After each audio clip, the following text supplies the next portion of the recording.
Our guest today, Edwin Adibari, is Chief Happiness Officer of the globally recognized Happy Neighborhood Project. Find out how he's changing the narrative about leading a happy company, even in a turbulent world. Join us for episode 253 of Growth Igniters Radio with Pam Harper and Scott Harper.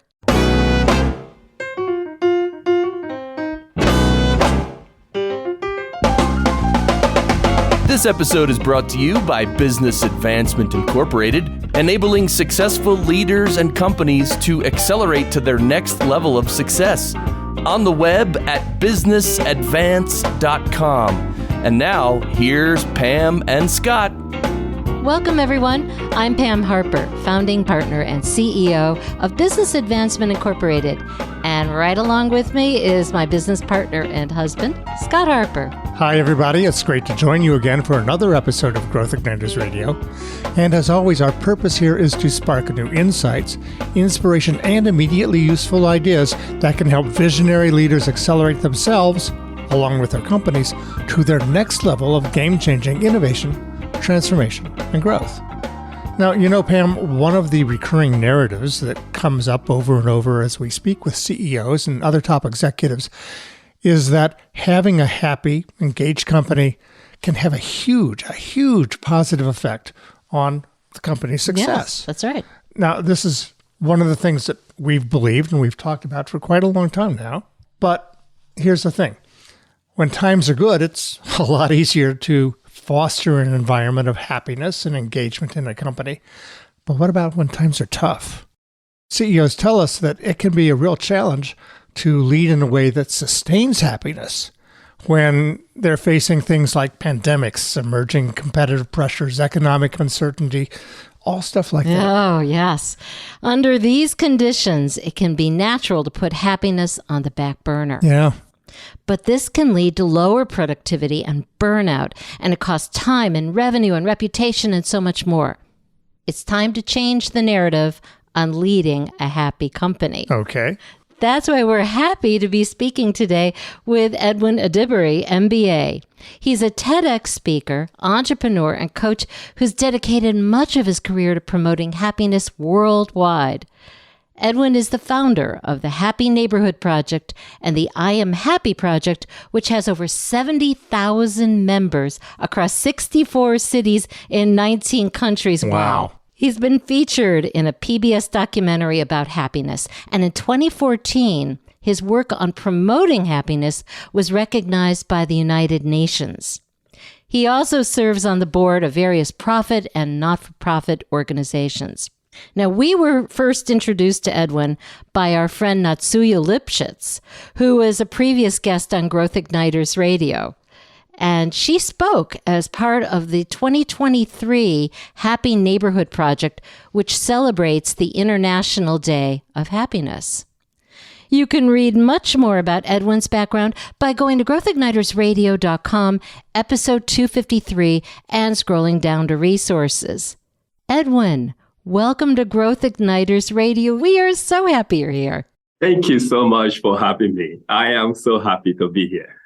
Happiness is one of those topics that's huge. Yes. And yet we're going to kind of boil it down a little bit for the purpose of this episode. So let's start out. What do we mean by happiness? And we've been trying to tackle this for a lot of years now. Well, first of all, I have realized there's about 8 billion human beings on this planet Earth. Mm-hmm. And when people ask me that question, I say we can define it by each individual because happiness is that unique. It's completely different thing to different people, and there's no one size fit all when it comes to defining happiness. Now, after interviewing over 1,000 people, you start to have a thing or two about the subject. You start to know about it. You start to gather thoughts. So I came up with this definition, and I'm going to read it to everybody.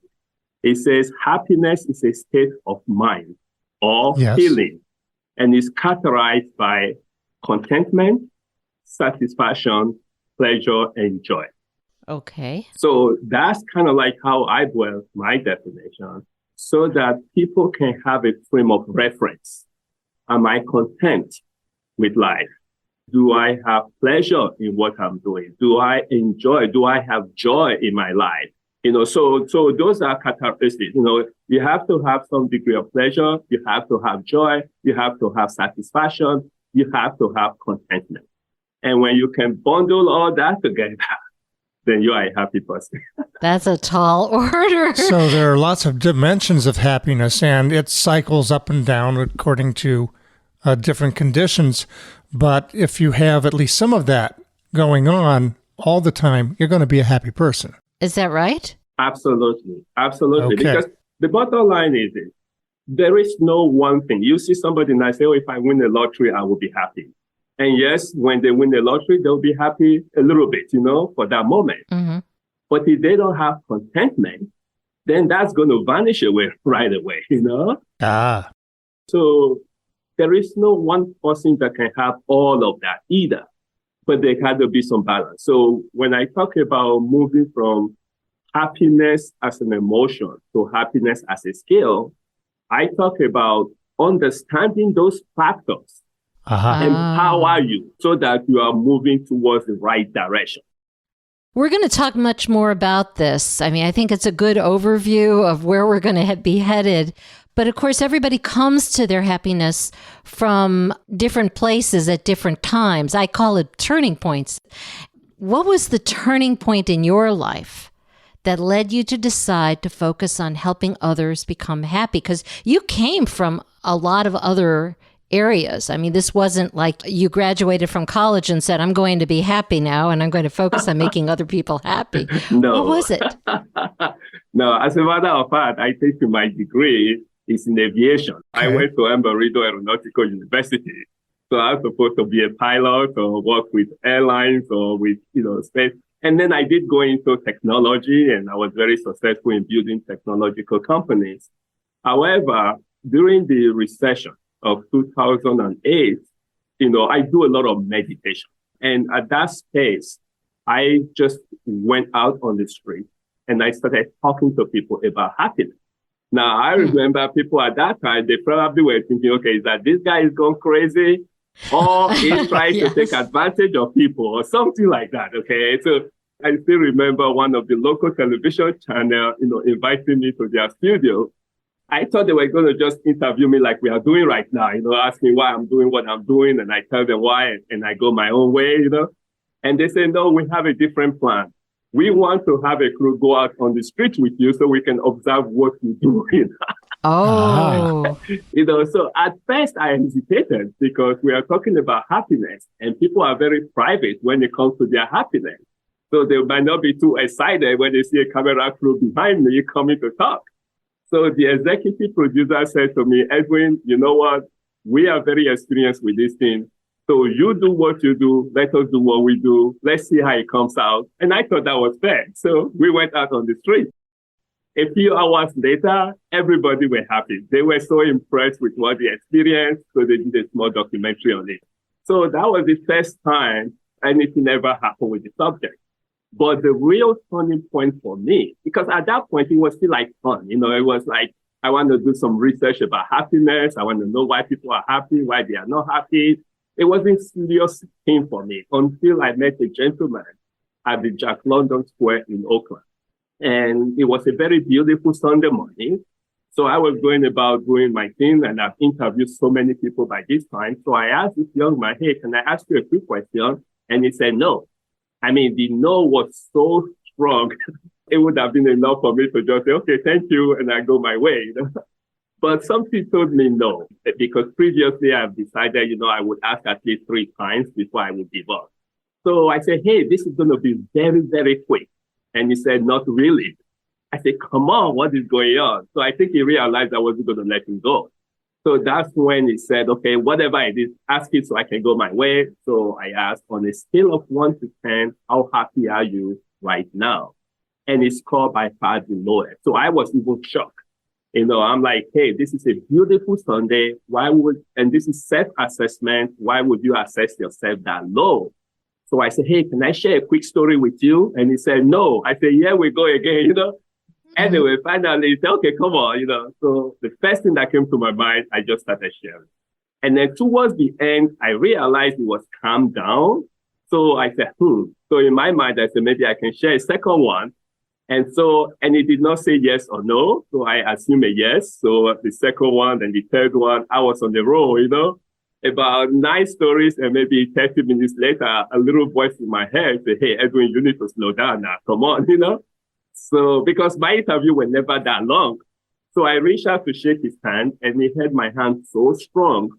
So this is Oakland, California in Jack London Square, across from San Francisco. So I'm shaking his hand now. He's holding my hand. I can't take my hand off. And he goes, what's your name? And I said, well, as a general rule, I don't give my name. I made that decision very early on because I didn't want people thinking, okay, this guy is just being nice, but he's going to come and try to sell us something, That would be natural. Yeah. Yeah. So I just felt if we are supposed to meet, we'll meet again. And he said, not this time. He said, I didn't want to talk to you at first. You kept me here for almost 30 minutes. The least you can do is give me your name. And I thought that was fair. Plus, I also wanted my hand back, So, Right. So I gave him my name. He asked for the spelling of my last name. I spelled it. He released my hand and we left. Now, at that point, it wasn't really no big deal for me. It was just a little bit longer, encounter until the next day when the young man called me. So the first thing was, do you remember me? And I said, yes, I do. But I don't remember giving you my number. And he said, yes, but I Googled you. And I said, oh, okay, that kind of solves that. And I said, how can I help you? And he said, well, he just called to say thank you. I said, wait a second. I'm the one that had the hostage, So why are you calling to thank me? It's not making sense. And that's when he broke the news that when I had talked to him, he was on his way to commit suicide. Oh, my goodness. Suicide. I was shocked. Oh. Yes, I was shocked. The first thing that came out of my mouth was, you need to go and see a counselor. And he said, well, I've been seeing a counselor for like 2 years and nothing was working. And then I said, then what happened? He said, well, there were some of the things in the story you were sharing that resonated. I've been in so much pain, but they make sense that I decided to give it a try. So I went back home. The suicide note you left, I started writing down the things I was thankful for and happy about. Then I went from 0, like that I gave you, to about 29 different items. So I was so happy, I was like, wow, you are in a different frame of mind. Now you need to go see a different counselor. And then he asked if I was a counselor, and I said no. And then he hung up, and that was when everything changed for me. I realized this was different. This was just bigger than me. And this was just a little more than a little interview. And that's when we went ahead to start the I Am Happy project and started to grow it to support people. Okay, so you started the I Am Happy project in 2009. You went from that to the Happy Neighborhood project. Yeah, so it's kind of interesting because we use the I Am Happy project to support individuals because that was my initial experience. How do we get people to focus on happiness? Because I'm sure you will understand and probably aware from your field, people are a little bit gun shy when it comes to talking about happiness.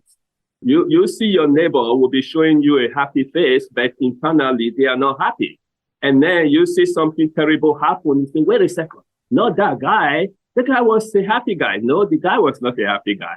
He was good at showing a happy face, And because you guys didn't really have a relationship, you couldn't probe in enough to understand the behind the scene. You couldn't peel the orange, like I would say, So when it comes to happiness, it's a very tough subject. So we wanted to create an environment where through volunteering, people can go work with total stranger and start to open up because the main goal was to build it on the foundation of happiness. So that's how we grow the I Am Happy project. So once we've done that and we realize, okay, that's good on individual basis, but then there are whole business people that also needs to be happy, Right. Right. And it's a completely different culture, okay? Yes. So that's where we started the Happy Neighborhood project. And that kind of just took off during the beginning of the pandemic because we saw a lot of businesses. I still remember around March, towards the end of March, maybe beginning of April of 2020, a gentleman reached out to me and he said, Edwin, I just want to say thank you. And I'm like, why? I kind of used to people calling me to thank me. I'm used to it, but I still always like to know why. I still want to know why. And I say, why? He said, when I was first invited to one of your meetings, I didn't want to come because I actually thought it was silly, that it didn't make sense. We are talking about pandemic and people are talking about dying and losing their business. And this person is inviting me to some kind of happiness stuff. It just did not make sense. He said, but I was so glad I came. He said, I've been in business for like 20 something years. I've been a happy person, never been depressed. He said, but this last 2 or 3 weeks, I've been so depressed. A lot of thought is going through my head, until I came to your meeting and that 55 minutes was like, whoa, there is a light at the end of the tunnel here, even though we still don't know what's going on, but at least you have a group of people that you can kind of talk about without worrying about pandemic. So that's when we know we're up to something. And then it grew very quickly from that 65 so people to over 20,000 registration at the height of the pandemic. So we did have a lot of businesses to overcome during the pandemic. Wow. So that's how you started. What's your vision for the Happy Neighborhood Project going forward? Well, one of the things, whether it's pandemic or recession or just plain day-to-day life, one thing that is very clear is that the purpose of life is to be happy. Okay. And on that basis, as a business person, there's so many things you have to juggle. And I'm working on a book right now from CEO to CHO. But the whole concept of that is, how do you juggle that? Because as a CEO, you are responsible for making big decisions, major operations, decisions that affect families, decisions that affect communities, some cases, decisions that affect countries. Right. How do you balance that? Now, we are starting to see organizations introduce the whole concept of CHO. It's a new role. Chief Happiness Officer. Chief Happiness Officer, right. They introduced it. And that's because they recognize that they've been struggling with employee engagement, with employee happiness. But from my point of view, that's just one segment of what makes a company happy, employees. Mm-hmm. So what we are looking at is we started a core that we want to grow so that it helps people build their business on a foundation of happiness.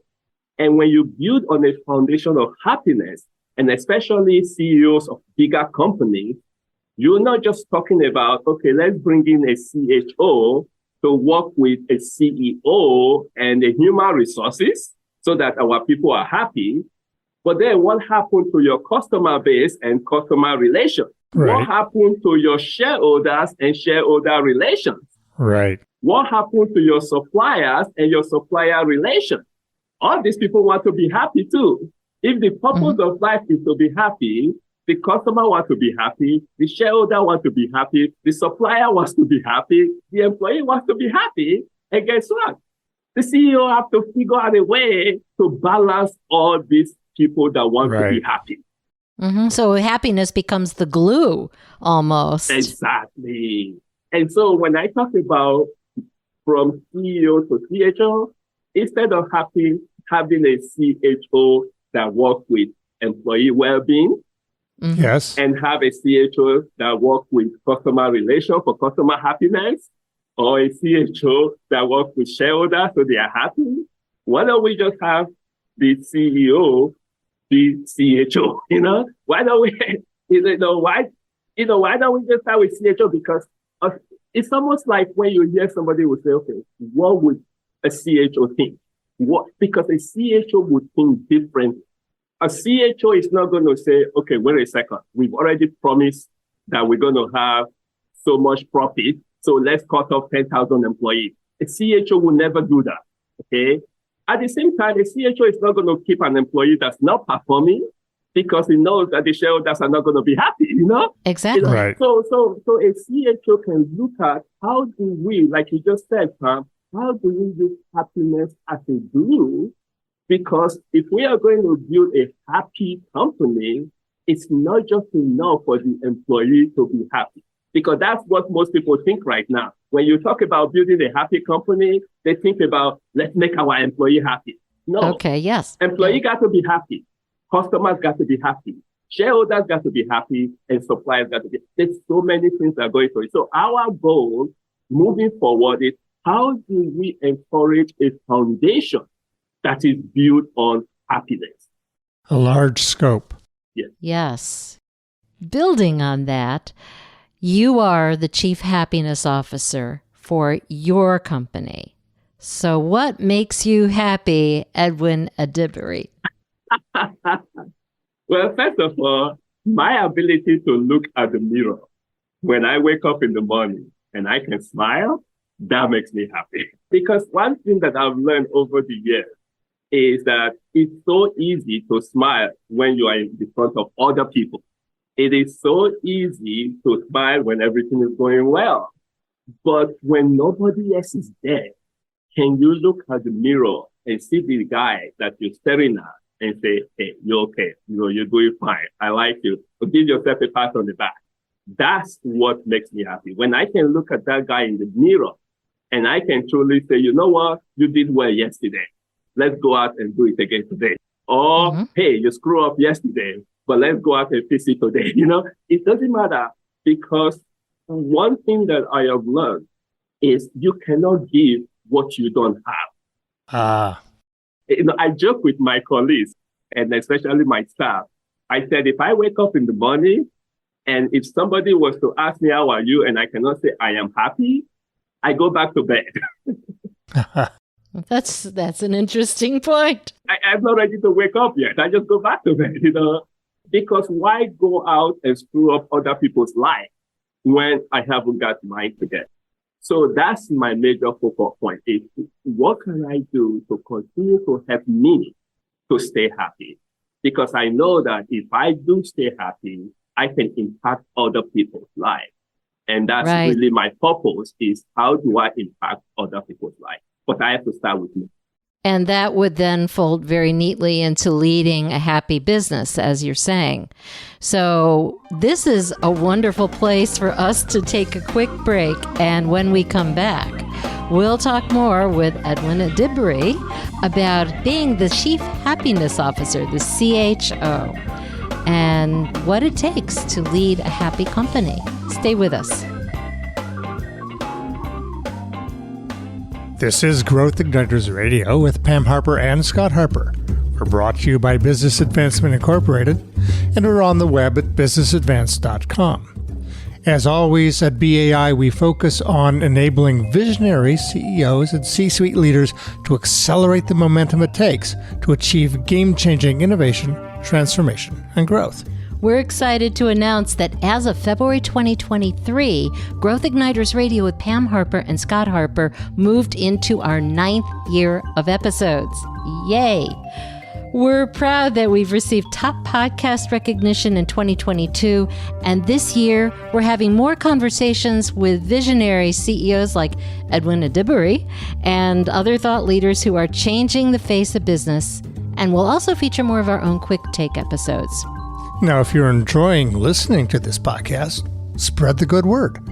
Be a reviewer. Just open Growth Igniters Radio on whatever podcast app you use and write a review. And feel free to share links to your favorite episodes, maybe this one, in your social media. Welcome back to Growth Igniters Radio with Pam Harper, that's me, and Scott Harper. Today, Scott and I are speaking with Chief Happiness Officer Edwin Adibari about changing the narrative on leading a happy company, going from CEO to CHO. Edwin, tell us how people can find out more about you, your TEDx, which I really loved, and the Happy Neighborhood Project, the I Am Happy Project, so much more you have. Thank you so very much. And again, congratulations on your 9th years. That is awesome. That's awesome. That's a lot of years of blessing people and working with CEO and C-suite people. Thank you. Congratulations. Makes us happy. Yes. Thank you. To reach us will be happyneighborhoodproject.com. Okay. The happyneighborhoodproject.com. That would be the easiest. And the TEDx is there. I watched it, and it's called Happiness as a Default Position. That is correct, yes. Which I love that title because it says very eloquently. Thank you very much. And simply at the same time where we're kind of heading in this conversation. And of course, you can find out more information and links to this episode by going to growthignitersradio.com and scrolling down to resources. In the first segment, we spoke about how you became the CHO, your turning point, and what it means to be happy. Now we're digging deeper. We've already spoken a little bit about the challenge of leading a company through turbulent times, this turbulent business environment. We know that we can't have happiness as a back burner based on what you just said in the first segment. I mean, it's the glue, right? Yes, absolutely. Yeah. So what's the key to staying happy in the face of uncertainty and ambiguity? Well, first of all, is the foundation. If you build your business, your company, your organization, and I'm even saying if you build your life on a foundation of happiness, then you can weather the storm. Okay. It's very difficult to try to fix things in the middle of the storm, Like, for example, if you have not really paid attention to employee happiness during the good times because everything was going well, and then when the bad time comes, it's very hard for them to trust you. Absolutely. If you haven't built your shareholder relationship on a foundation of happiness during the good time, when turbulent time comes, it's very hard for them to trust you, to give you benefit of the doubt. You cannot go to a banker and say, hey, give me a line of credit when the banker says, who are you? Because they don't really know you, because you haven't built a relationship on the foundation of happiness. Okay, the same thing with your customer. Why would a customer support you in turbulent times when during the good times you haven't taken care of them? So the number one thing any CEO listening to this should do is you should always be thinking, one day there will be turbulent time. You don't have to get to turbulent time first, okay? One day there will be turbulent time. What I am doing now, would it help me during turbulent time? I'll give you an example. There were some restaurants in the area that we were, that were really good restaurants. They were engaged with the community. They treat their employee well. They treat their customer well. Overall, they were really happy companies. Okay. When the pandemic hit, their customers were going to get gift cards, buy gift cards from them, and know that these people will not be able to supply them food for some time because they didn't know when they will come back to business. Right. But they bought the gift card just to give them some cash, some liquidity to stay in business. Wow. Wow. Because they had already established that baseline of goodwill and happiness. Exactly. So the customer were like, hey, we don't want this restaurant to go out of business. They are really good for the community. They are good for us, Now, of course, the customer were scared too. They didn't know what was going to happen. But those who could provide that liquidity. The same thing with employees. I remember the beginning of the pandemic. The first thing I told my staff, and I didn't know where we were going to go. Nobody knew what the pandemic was. I'm talking about February of 2020, okay, towards the end. But I told my staff, I said, hey, guess what? As far as I'm concerned, within my power, we're not going to lay anybody off. Okay. How we are going to do it, I don't know. But we're not going to lay anybody off. Now, that gave them so much confidence to go and work a little bit harder and get a little bit creative. And they worked with me. And yes, we're able to keep that promise when nobody was there. How did you do it, Edwin? What did you do to keep from having to lay people off? Well, first of all, okay, this is where it's really cool. And if you're a CEO listening to this is critical, right? Because in the beginning of that February, as the world started collapsing, first of all, we were actually planning the International Day of Happiness, which we have celebrated every year since 2014, right? We have rented a location, event center. We have our DJ. We've arranged everything. Of course, we were planning for hundreds of people. And then the word started coming out first. You can only have like 150. And we're like, we've already passed that number. So what can we do? And then they said, no, you can only have 50. And then, no, you can only have 10. And everybody is shut down. Okay. So I told my staff, I say, you are going to be hearing a lot about thinking outside the box. That's going to be a big buzzword that you're going to be hearing about. I say, that's a bunch of BS. Oh. Okay. And they look at me just like you just did, just like your reaction. Okay. They go, what are we going to do? What is it coming up with now? Okay. I say, because we don't know what this pandemic holds in stock. So the old rule of thinking outside the box is not going to work. Yes. We have to throw away the box completely. Yes, absolutely.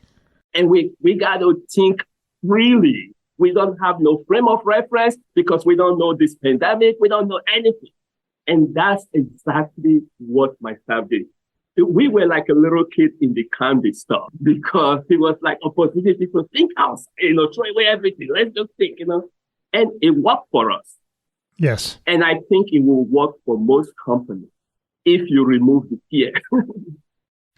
And that's the thing. What I like about what you're saying is you have to have no box when you're coming up with all these different stakeholders, which we also agree with you on, multi-stakeholder societal benefit and all of that. Yet sometimes those issues, those needs are almost competing with each other. And yet what I hear you saying is that somehow you've worked it out, or you lead to work out how happiness can be a default across stakeholders? And balance. And balance. It's that balance, yeah. So I gave you another example. First of all, we didn't know we're going to grow that fast. We're like 65 people in a Zoom meeting just talking about happiness. And yet another thing. One of the attendees towards the end were so happy that they were there. I mean, they were struggling like everybody else. They were so happy they were there. And they were like, are we going to do this again? And I said, well, this is supposed to be International Day of Happiness, supposed to be once a year, But since everybody is shut down, we don't have anything else to do. We'll just do it again next week, right?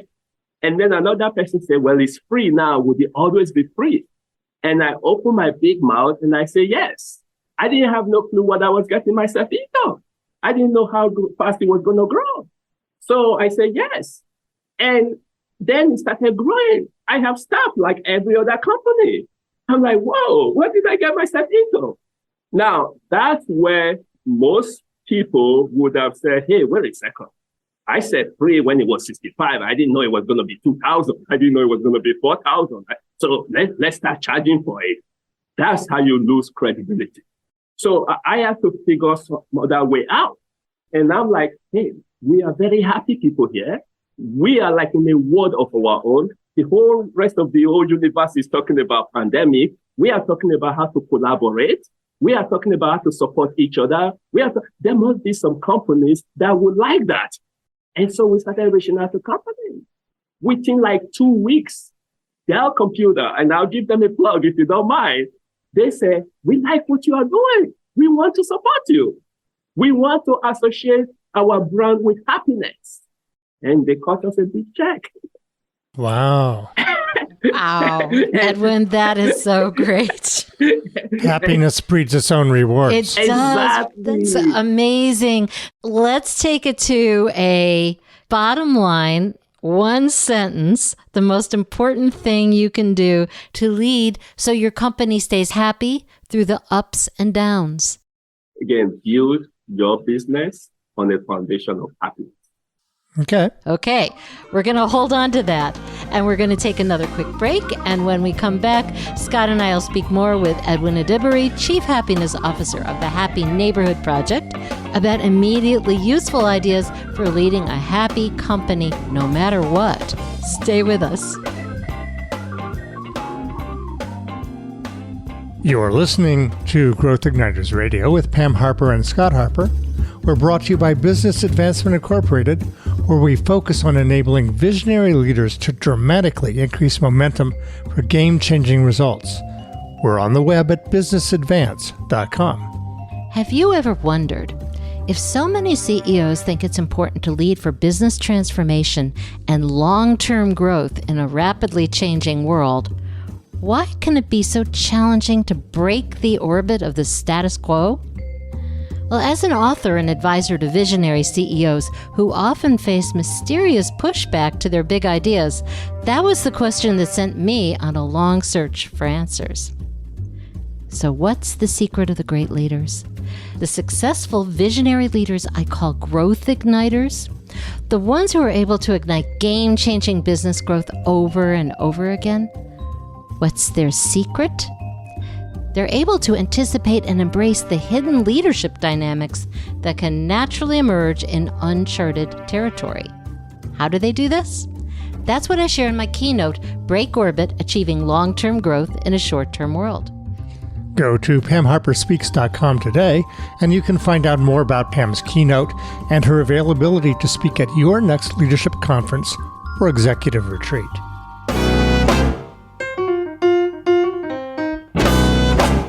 Welcome back to Growth Igniters Radio with Pam Harper and Scott Harper. Over the last 2 segments, Scott and I have been speaking with Chief Happiness Officer Edwin Edibiri about changing the narrative on leading a happy company, going from CEO to CHO. Edwin, remind us how people can find out more about you, all your work, the Happy Neighborhood Project, the I Am Happy Project, all of that. Thank you very much again. You can go to happyneighborhoodproject.com. Again, that's happyneighborhoodproject.com. And also, you can also email me. I'm very easily accessible. If you go to Edwin, that's my first name, at hnpabc.com. That's H for happy, N for Nancy, P for Paul, abc.com. Thank you very much. Okay. And you can also find links and information about this episode by going to growthignitersradio.com, episode 253, and scrolling down to resources. So we are at the point in our episode where we get to the immediately useful ideas. 3.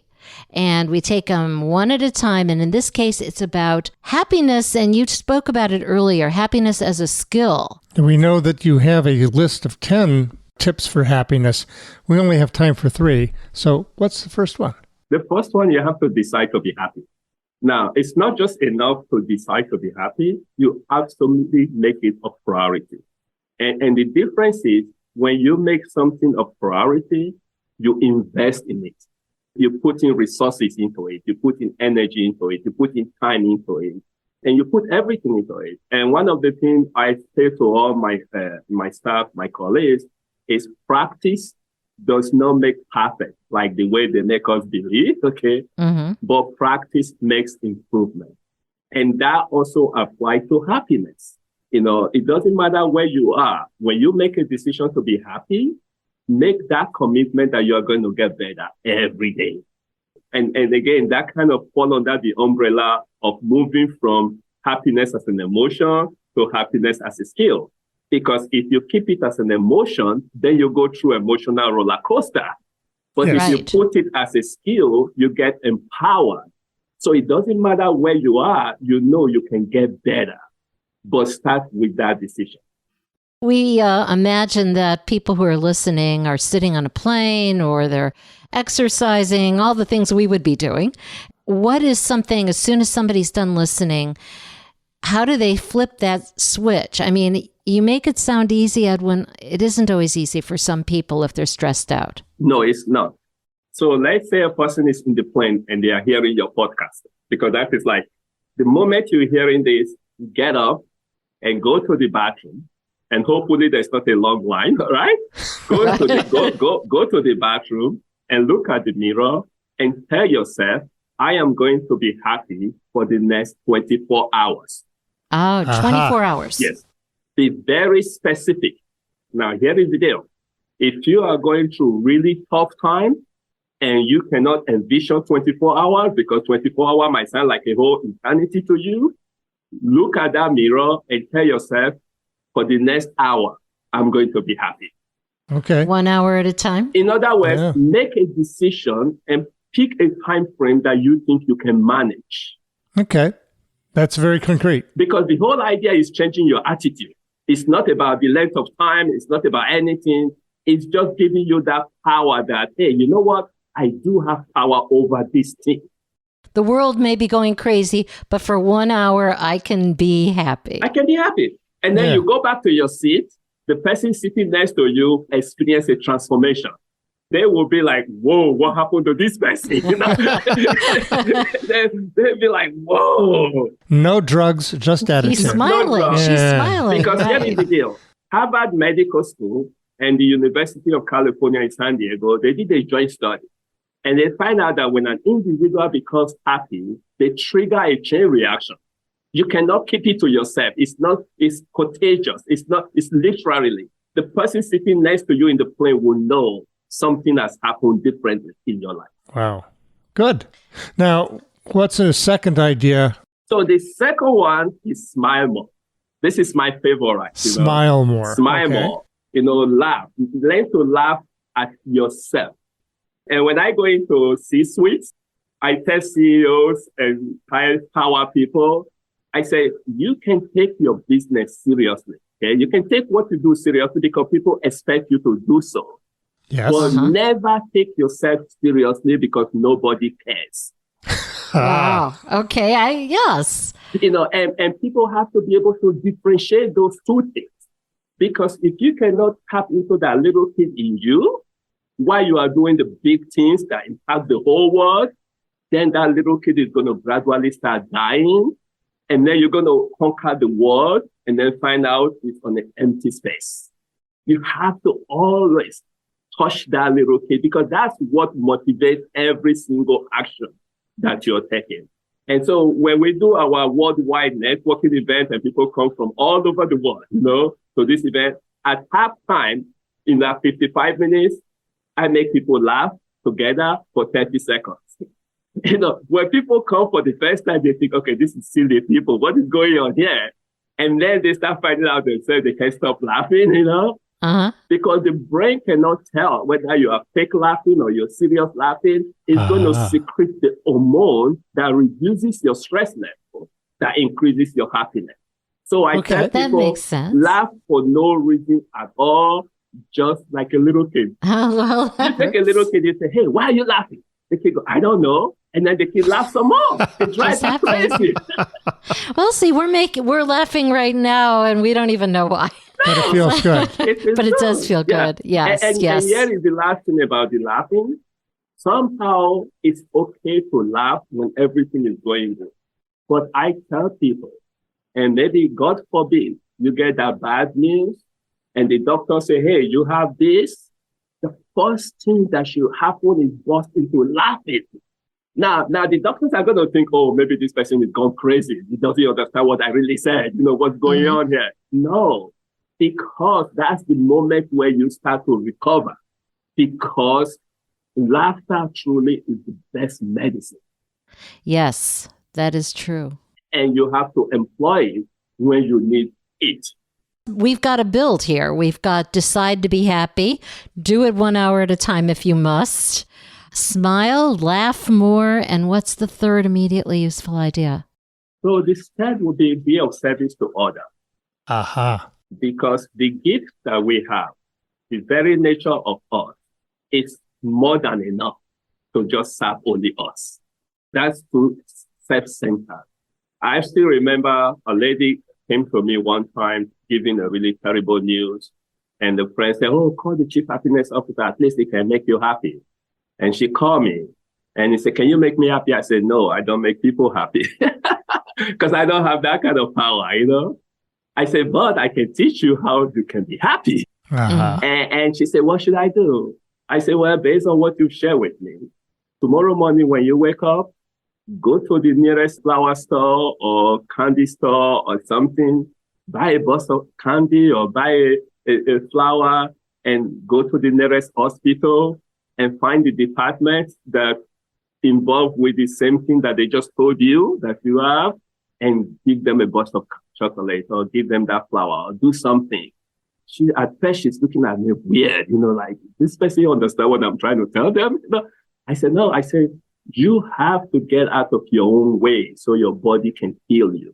You have to be of service to other people So volunteering become a big part. As a matter of fact, that was the whole foundation of the I Am Happy project, because once you are of service to other people, you are empowered.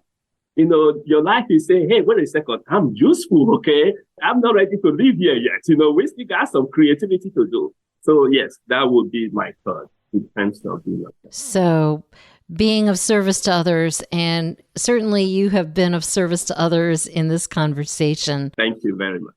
So before you go, can you leave us with some final thoughts on becoming a chief happiness officer and fostering a happy company? Fantastic. Well, first of all, when you think about a happy company, don't just narrow it to just making your employee happy. And I agree with you. Employee is the backbone of your company. But also look at how you make your customer happy, how you make the shareholders happy, how you make the supply happy. And I know it's kind of like juggling so many stuff, but it's really not that complicated if you build it on a foundation of happiness. If your suppliers know that you have their happiness in mind, they will work with you. If your shareholders know you have their happiness in mind, they will work with you. If your customers know you have their happiness in mind, they will work with you. And of course, if your employees know you have their happiness in mind, they definitely will work with you. So that's how you build a truly happy company, on the foundation of happiness. Edwin, thank you so much for being our guest today on Growth Igniters Radio. We've really enjoyed this conversation. Thank you so very much for having me. Oh, great. And Edwin, again, thanks. And thanks to all of you out there for listening to Growth Igniters Radio with Pam Harper and Scott Harper. To contact us, get show notes and resource links for this week's episode, go to growthignitersradio.com, select episode 253. Until next time, this is Pam Harper And Scott Harper. wishing you continued success and leaving you with this question to consider. How can I lead so that no matter what is going on, we can create a foundation of happiness in our company?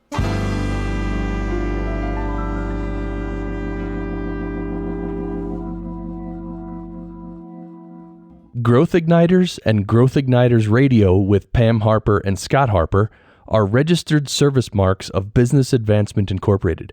All Growth Igniters Radio episodes are copyrighted productions of Business Advancement Incorporated, intended for the private use of our audience. Except as otherwise provided by copyright law, all other uses including copying, editing, redistribution, and publication without prior written consent of Business Advancement Incorporated are prohibited. All rights reserved.